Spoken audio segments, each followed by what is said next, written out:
नमस्ते बच्चों और प्रिय शिक्षक भाई बहनों। आज हम एनएमएस की इस वीडियो में एसएसटी में सल्तनत काल को समाप्त कर चुके हैं। पांचों वंश को जितना भी अच्छा हो सकता था बनाया है। उसके बाद हमारा आता है विजयनगर साम्राज्य और उसके बाद आएगा बहमनी साम्राज्य। तो हम हिस्ट्री को स्टेप बाय स्टेप लेके चल रहे हैं ताकि आपको आने वाली परीक्षा में भी यह काम आ सके। ठीक है, आइए हम और आप मिलकर देखते हैं विजयनगर साम्राज्य क्या था, कैसे बना, कैसे पनपा, कौन कौन से शासक थे, किसने कब शासन किया और कौन कौन से नहीं था। तो हम इस चित्र के माध्यम से देखेंगे। प्रायद्वीपीय भारत जो है, भारत का जो प्रायद्वीपीय हिस्सा है यानी दक्षिण भारत में जिस दक्षिण भारत में कहते हैं, उसमें दो प्रमुख राजवंश थे। दक्षिण में जो प्रमुख राजवंश था वो था विजयनगर साम्राज्य और विजयनगर के दक्षिण के विजयनगर के उत्तर दिशा में जो था बहमनी साम्राज्य। सल्तनत काल में हमने खिलजी वंश पढ़ा था। तो अलाउद्दीन खिलजी जो था उसने दक्षिण पर बहुत सारी विजय की। दक्षिण भारत में जाकर उसने अपना मलिक काफूर भेजा था दक्षिण विजय के लिए सेनापति बनाकर। तो मलिक काफूर ने वहाँ बहुत सारा साम्राज्य अपने हिस्से में मिला लिया और दिल्ली में उनको शामिल कर लिया। ये लोग करते क्या थे पता है? सल्तनत काल में जो लोग जीतते थे दक्षिण भारत के राज्य, पहले जो भारत का नक्शा था बच्चों ऐसा नहीं था जैसा अभी दिख रहा है कि अलग अलग राज्य है। पहले विरासत बनी हुई थी और उनको कहे छोटे छोटे देश से बनी हुई। तो राजा जो भी जीता था, जो भी सुल्तान जो राज्य उन्होंने जीता, उसको अपनी सीमा में मिला लेते थे और उसको नए नक्शा बना देते थे कि ये नक्शा यहाँ तक हो गया दिल्ली पर। तो सल्तनत काल का जो अलाउद्दीन खिलजी था जिसने दक्षिण भारत पर अधिक विजय प्राप्त की थी, दक्षिण भारत विजय के दौरान उसने दो सेनापतियों को जिनका नाम था हरिहर और बुक्का, दो सेनापतियों को अपने साथ दिल्ली ले गया और दिल्ली ले जाने के बाद उन्हें इस्लाम धर्म कबूल कराया जबरदस्ती डंडा के बल पे कि भाई जब इस्लाम का शासन चल रहा है तो तुम्हें इस्लाम धर्म कबूल करना पड़ेगा। उन्होंने कर लिया और जब इस्लाम धर्म कबूल कर लिया और उनको उनका विश्वास पात्र बन गया हरिहर और बुक्का दोनों, तो उन दोनों को भेजा के जाओ दक्षिण भारत में सल्तनत काल का विस्तार करना और मुस्लिम काल का विस्तार करना, जाओ नीचे चले जाओ। जैसे ही वो वापस अपने दक्षिण भारत में आए, कर्नाटक के क्षेत्र में, तमिलनाडु के क्षेत्र में, तो वहाँ उन्हें उनके गुरु मिले थे जिनका नाम था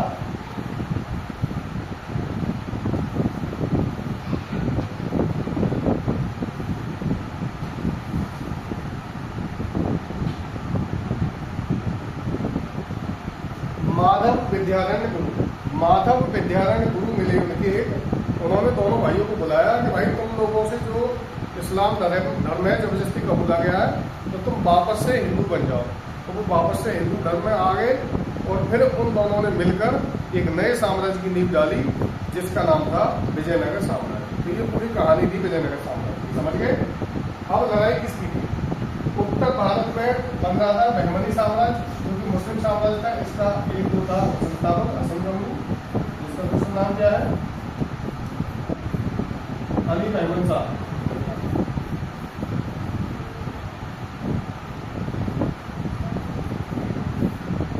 अली मेहमद शाह हसन गंगू मुस्लिम राज्य था ऊपर। और ये पूरा ऊपर का जो उत्तर का एरिया है यहाँ मतलब सल्तनत काल चल रहा था। कौन सा चल रहा था?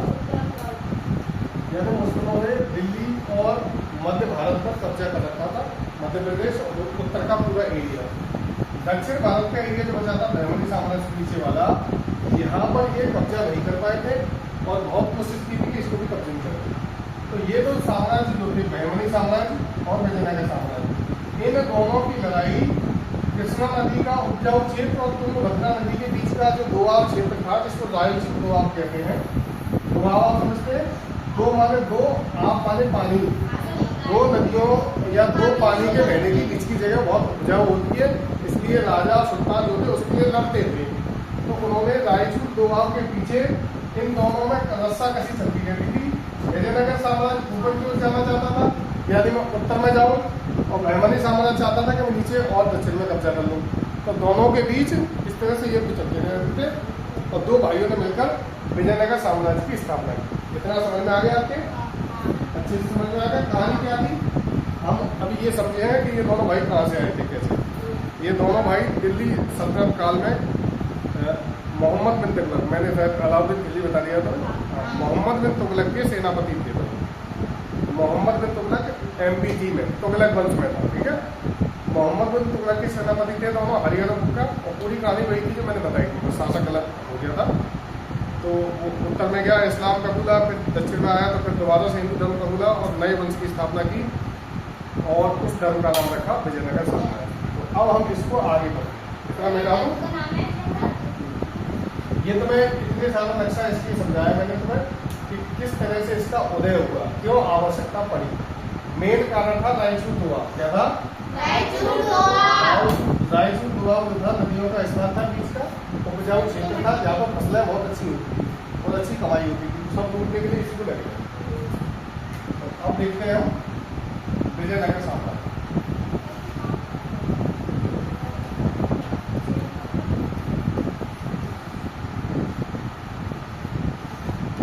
प्यारे बच्चों, विजयनगर साम्राज्य मुख्य रूप से 4 वंशों में बटा है, याद रखना। पहला वंश है संगम वंश, दूसरा सालुक, तीसरा तुलुक और चौथा आर्मिन। संगम, सालुक, तुलुक, आर्मिन, इसका क्रम आ जाता है, लिखने को ध्यान रखना। वंशों लगा लेना है।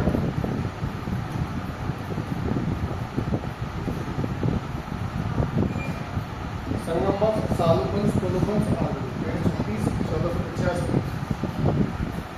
1336 से 1485 तक सबसे लंबा यही चला था। 1485 से 1505 तक, 1505 से 1570 तक, 1570 से 1650। ठीक है। ये विभिन्न इतिहासकारों के जो अलग अलग मत होते हैं उनके अनुसार डेट बदलती रहती है कि कितने वर्ष तक चला था। तो हमें कक्षा आज के लेवल तक इसमें 2 प्रमुख वंशों को पढ़ने हैं। 4 नहीं पढ़ने का तुम्हारा दिमाग जो भूल जाएगा। फिर क्या क्या पढ़ेंगे? एक तो हमें संगम वंश पढ़ना है, ठीक है। दूसरा पढ़ना है तुलुक वंश, ठीक है।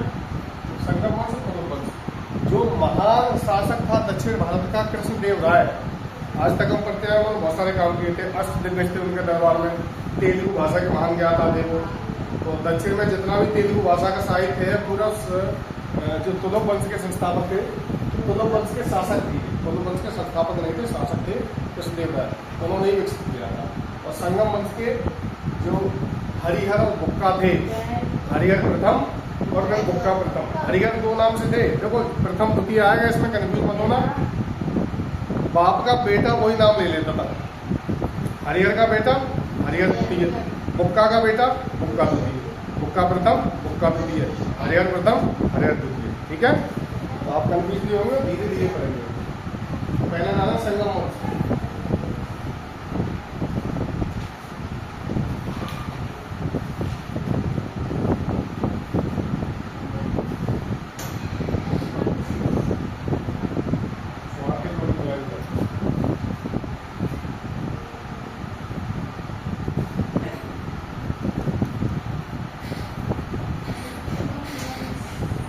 संगम वंश सब लिख लेना आगे, चाहो क्या हरिहर और उसका के पिता के नाम पर इस वंश का नाम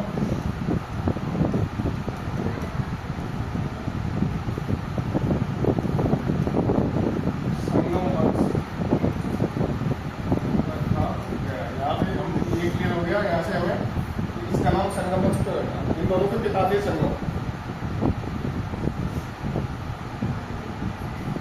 देखो हरिहर प्रथम, हरिहर फर्स्ट जो है संगम वंश का संस्थापक।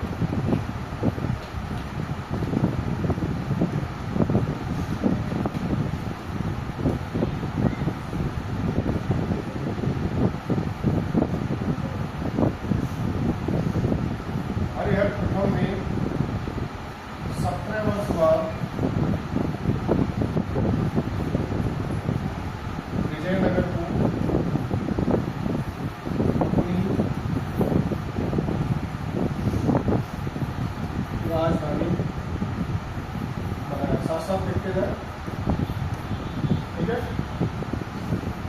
वर्तमान में जो विजयनगर है वो किस नाम से जाना जाता है? कर्नाटक में एक जगह है हम्पी, ठीक है, हम्पी के नाम से जाना जाता है, ध्यान रखना।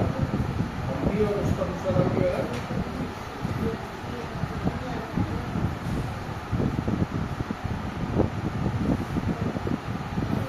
जीत का शहर प्रदेश।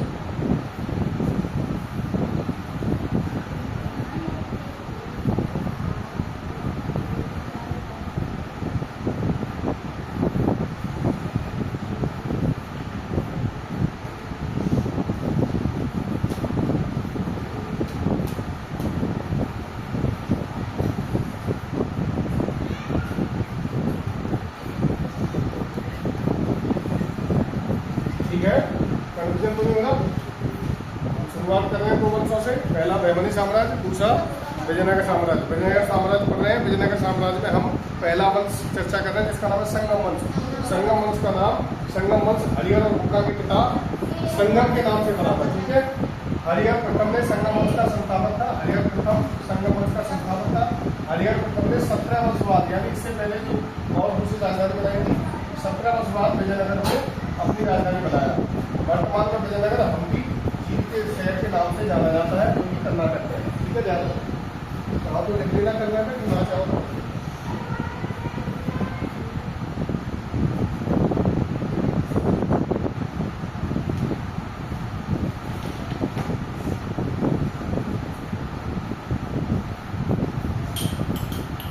आगे लिखे थे 1446 में होयसल वंश,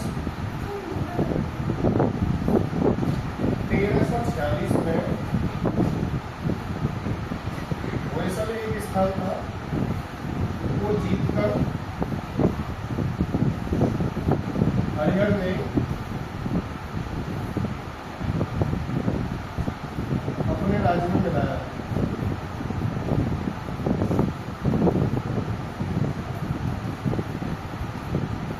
क्लियर?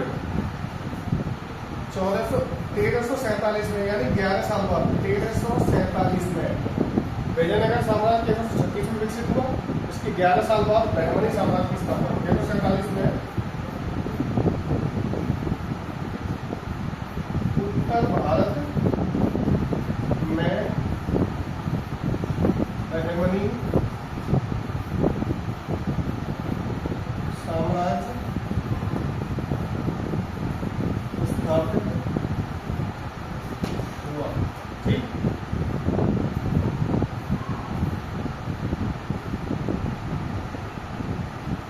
तेरह सौ 56 में हरिहर प्रथम की मृत्यु हुई।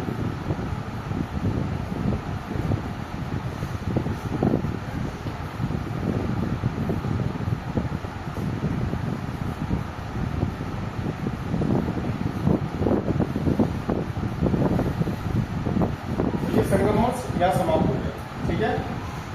हरिहर प्रथम, अब तक हम ये समझते आए कि जो विजयनगर साम्राज्य था उसका समझते क्या आए थे, यही फैक्ट था कि विजयनगर साम्राज्य के संस्थापक के दो भाई थे, हरिहर और बुक्का। कहाँ से आए, कैसे आए, ये पूरा हमने आज समझ लिया, ठीक है। अब विजयनगर साम्राज्य में 4 वंशों ने शासन किया था अलग अलग, और अगर विस्तार से पढ़ेंगे तो बहुत बड़ा वीडियो हो जाएगा। बहुत सारी चीज़ें हैं जो तुम्हारे काम की नहीं है, यूपीएससी लेवल की या यूपीएससी लेवल की, लेकिन हम आपको सेलेक्टेड मटेरियल पढ़ाएंगे ताकि आप लोग ज़्यादा खाने के चक्कर में अपना पेट खराब ना कर लें। कभी कभी होता क्या है कि हमें भूख नहीं है फिर भी ज़्यादा खा लिया। अब यहाँ क्या होगा कि मैं तुम्हें पढ़ाता जाऊँगा, लगातार पढ़ाता जाऊँगा, और कुछ विषय से अलग हट गए फिर तुम्हारा ध्यान भटक जाएगा। तो हम मुख्य मुख्य चीज़ों पर ही चर्चा करेंगे, ठीक है। संगम वंश क्लियर हो गया, एक एक पॉइंट क्लियर है ना इसमें। 1356 में हरिहर की मृत्यु हो गई और ये वंश समाप्त हो गया। आगे देखिए, इनके बाद आए बुक्का प्रथम। हरिहर का बेटा जो था वो भाई सॉरी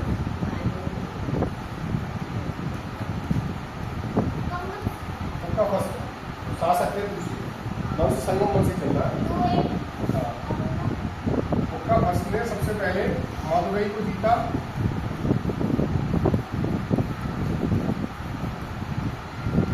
और उसे राज्य में मिला लिया।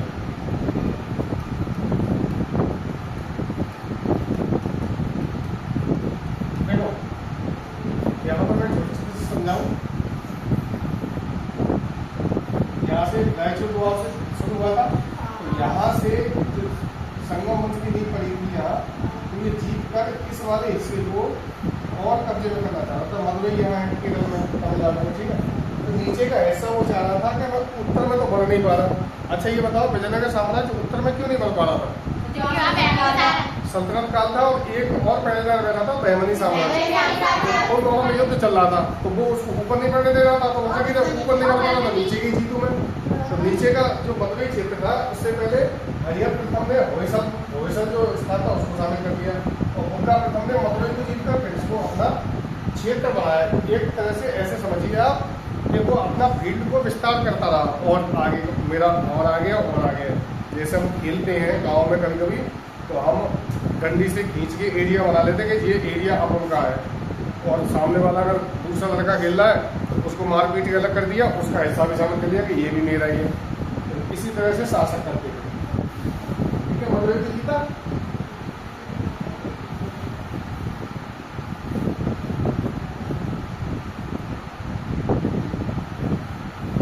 अब इन्होंने एक ही काम किया था, मदुरई जीता, और इनके बाद आए थे हरिहर द्वितीय।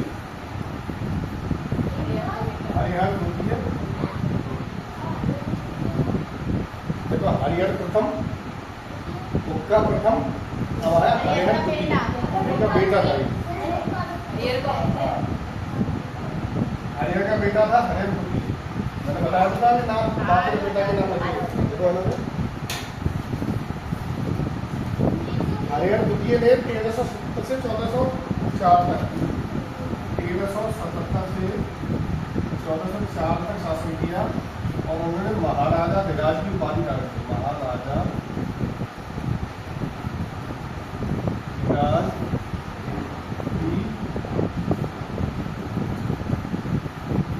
उपाधि धारण की, ठीक है।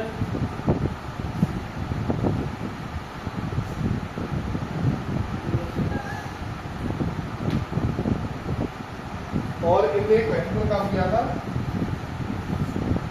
बहमनी साम्राज्य से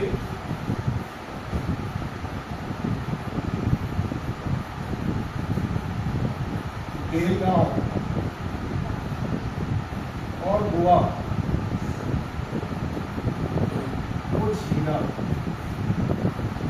अभी बेलगांव गोवा को खाली सी नहीं है, गोवा राज्य है, बेलगांव स्थान है, वो भी गुजरात कर्नाटक के समीप है। इन दोनों को बहमनी राज्य से छीना। तो बहमनी राज्य को ये समझ में आ गया कि कोई शासक नीचे आया है जो मुझसे लड़ सकता है, और छीन के फिर अपना शासक बना लिया कुल मिला के।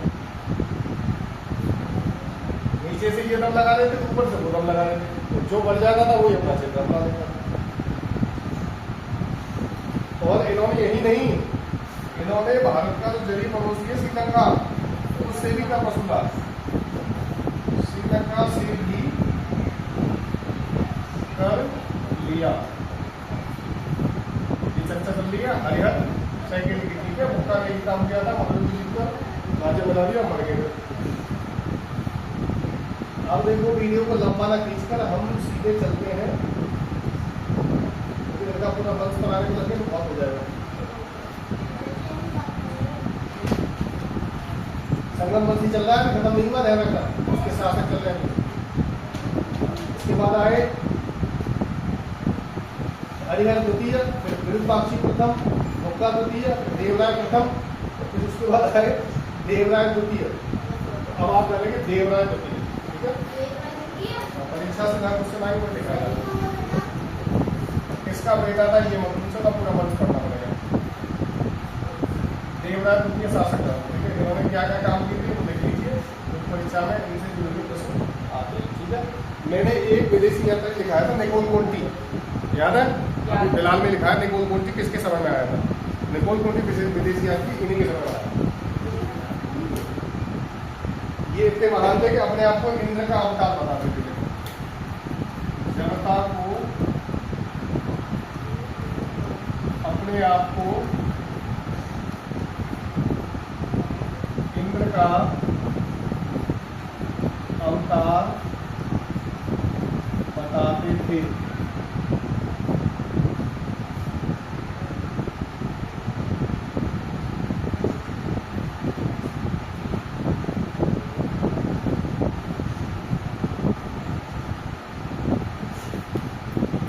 यह लिखिए अब्दुल रज्जाक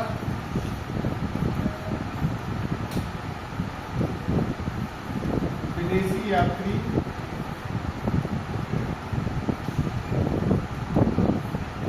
इन्हीं के समय में आया। इन्हीं का मतलब देवराय द्वितीय। रिपोर्ट कौन से बता रहा था वो देवराय प्रथम के बारे में लिख लेना। रिपोर्ट कौन की विदेशी यात्री देवराय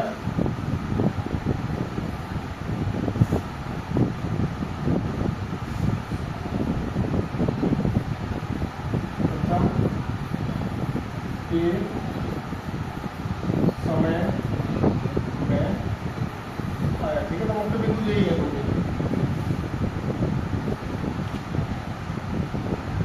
देवराय द्वितीय ने अपनी सेना में मुस्लिमों को शामिल किया। सवाल की बात है।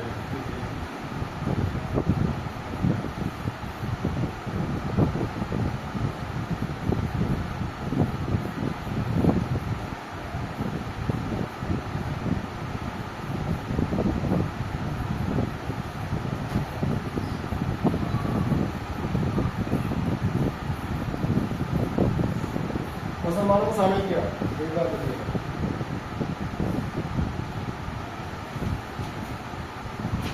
और इनकी मृत्यु के बाद इसको एक उपाधि दी गई थी, देखिए ना, ग्रेजुएट का।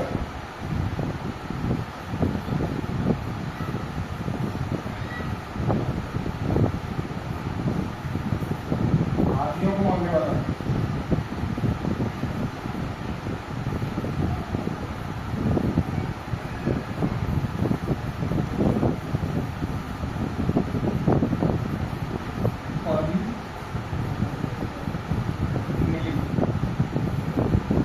चौदह सौ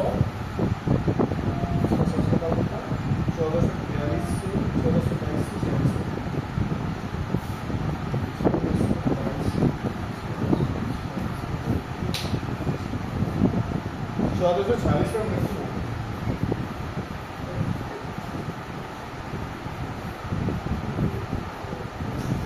और संगमन समाप्त।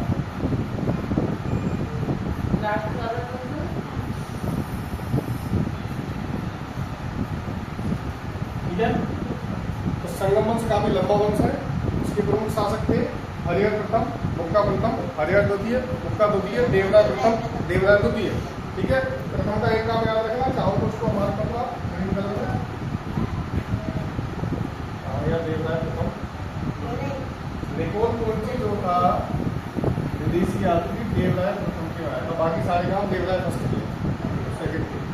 ठीक है, अब साहब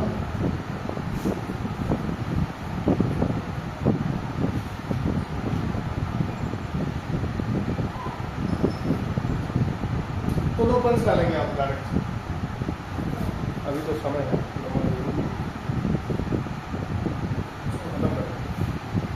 तो दो पंच।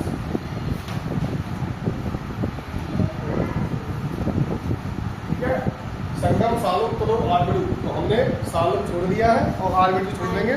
तो हम तुलो में पढ़ेंगे। तुलो के जो प्रमुख शासक थे उनको देखिए। तुलो वंश 1509 से 1519 तक चला है। 1509 से 1519। ठीक है, अभी आ रहा है।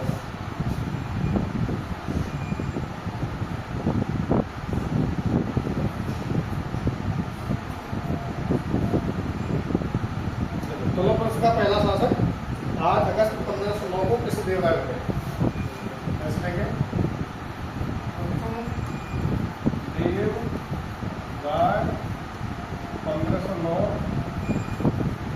8 अगस्त को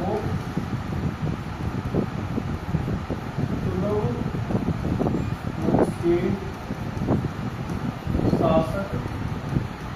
ठीक है, तो तुलो वंश के संस्थापक शासक कृष्णदेवराय थे। ठीक है, कृष्णदेवराय कहा जाता है कृष्णदेवराय। कृष्णदेवराय ने बाबर ने उधर मुगल काल चालू हो गया था, सल्तनत का खत्म हो गया, तो बाबर ने भी इनकी तारीफ की थी। बाबर ने अपनी आत्मकथा, कौन सी आत्मकथा है?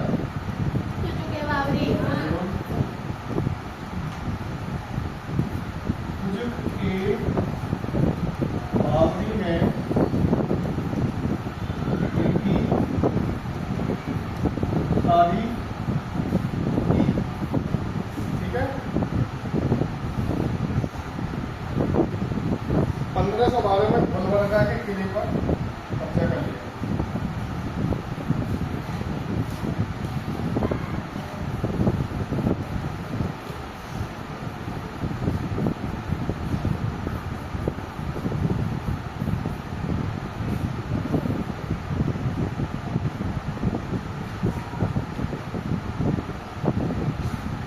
आगे लिखिए, आंध्र भोज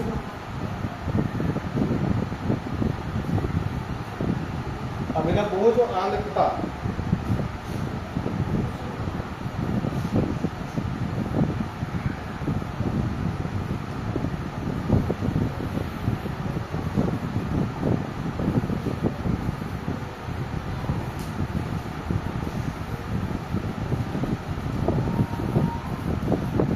ठीक है, ये तीनों नाम सेम ही है, एक ही लिख लेना या आंध्र भोज पूछा जाता है अक्सर। इनके शासनकाल में 8 तेलुगु भाषा के प्रकांड कवि होते थे जिन्हें अष्टदिग्गज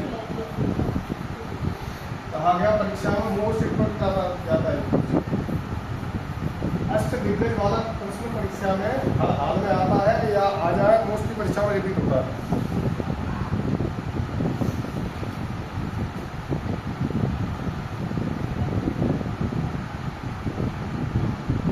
देखो, अष्टदिग्गज में एक कवि थे जिनका नाम था अल्लसदी पेद्दन, तेलुगु नाम है ऐसे,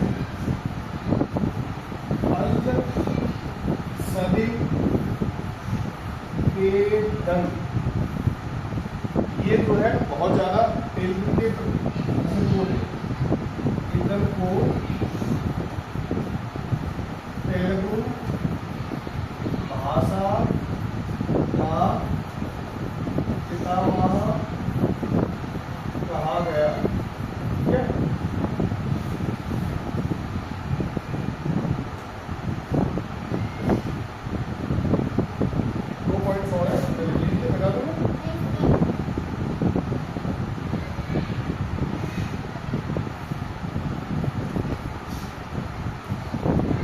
स्वामी मंदिर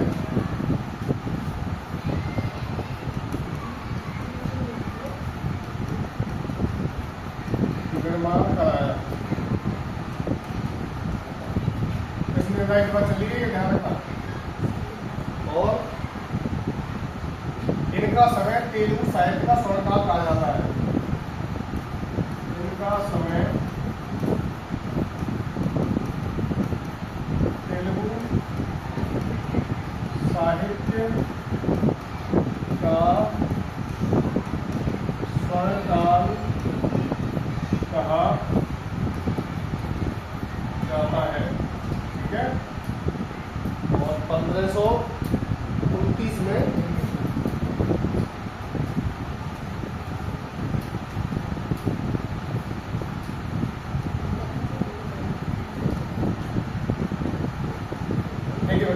अच्छा, आज के लेवल है 10th या 12th के लेवल का ये हमारा जो विजयनगर साम्राज्य है वो समाप्त हो चुका है। ठीक है, इसके बाद आप बहमनी साम्राज्य पढ़ेंगे। सफोकेशन के बारे में बहुत सारा पसीना आ रहा है, यू कैन सी, कोई बात नहीं, चलता रहेगा। पसीने का काम है, शरीर ठंडा कैसे रहेगा। चलिए कमेंट बॉक्स में विज्ञान का क्वेश्चन पूछते हैं, आखिर हमारे शरीर को ठंडा करने के लिए पसीना आने के लिए संदेश कौन भेजता है। ठीक है, आप भी इसका जवाब कमेंट बॉक्स में लिखना और हमारे बच्चों से तो हम पूछ ही लेंगे। ओके, उम्मीद करूँगा इन महत्वपूर्ण बिंदुओं को पढ़कर आप परीक्षा को पास करेंगे। और जहाँ भी हैं इस वीडियो को देख रहे होंगे, हालांकि वीडियो कम ही देख रहे हैं बच्चे, लेकिन मैं पॉजिटिव होकर लगातार वीडियोस बना रहा हूँ, चाहे 20 ही व्यूज़ की बात। तो हो सकता है उन 20 बच्चों में से कोई एक ऐसा बच्चा हो जो सिर्फ मेरे वीडियो के लिए बैठा रहता हो कि सर जब वीडियो डालेंगे तब मैं SSC करूँगा। तो 1% पर काम करना सीखिए, और अगर एक का भला हो गया तो सबका भला हो गया। इन्हीं शब्दों के साथ पसीना पहुँचते हुए थैंक यू वेरी मच, मिलते हैं अगले वीडियो।